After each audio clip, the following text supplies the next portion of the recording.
Everything that they talk about is about money, money, money, money, money, money, but they release no resources into the communities. We can't breathe when we have poor people who are put outside of their homes, who don't have resources, who don't have access to health care or anything like that. I can't breathe because of that. I can't breathe when they're using my taxpaying dollars to fund the war that I don't agree with. We got the Miss Jill Stein here that's got a policy, that's got a program, that's got actual things that she's going to be able to implement as president. My name is Jill Stein. I am the Green Party candidate for president, and I'm here to lift up the voices of the people. This is the real convention. It's not just Donald Trump, who is a threat to our democracy, who is a fascist threat. It is the Democratic Party as well. Trump interferes typically after the election, and Democrats typically interfere in advance of the election. Some people say that, oh, but the Democrats are the solution to fascism. They're actually not.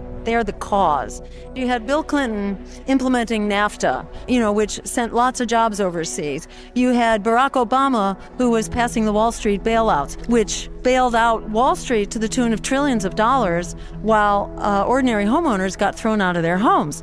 The long and short of it is that about 30 million people have lost their jobs over the last 30 years. Lots of it due to Democratic policies. We must be stronger, more determined, and more committed to saving America. That is what drives the surge to the right, when people are insecure and then they're goaded into demonizing others, and it becomes a game of divide and conquer. Here in America, we only have Americans. We don't need to be a country dominated by foreign illegal immigrants. Sorry, I don't want you here. And you're demonizing immigrants, which is a lot of, what the right wing typically does. Democrats are driving those policies. Furthermore, it's the Democrats who are funding the most extreme Republicans. We will make America great again. This may sound kind of crazy. It actually is very crazy. You may have heard of the Pied Piper strategy, which was how Donald Trump was lifted up by the Hillary Clinton press contacts,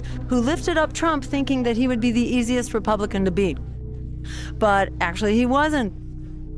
In 2022, they're still using that game plan, and they spent in 2022 in the midterms $50 million funding the most extremist Republican candidates for Senate and Congress. What at first glance looks like a typical campaign message for a Republican primary candidate is actually an ad paid for by Democrats. Democrats serve as responsible for the content of this ad. It's part of a national strategy. Official Democratic campaign arms and outside groups are pumping millions of dollars into Republican contests in at least 7 states, betting that Trump-faithful, election-denying candidates will be less competitive in November. So they help launch the careers of very extreme Republicans because they'll be easier to beat in the general, but in the meantime, they launch the political careers of real extremists. So in my view, it's a pox on both of their houses. Neither of them are going to fix this for us. They're both working for Wall Street and the war machine, and they are both a threat to our democracy. So I reject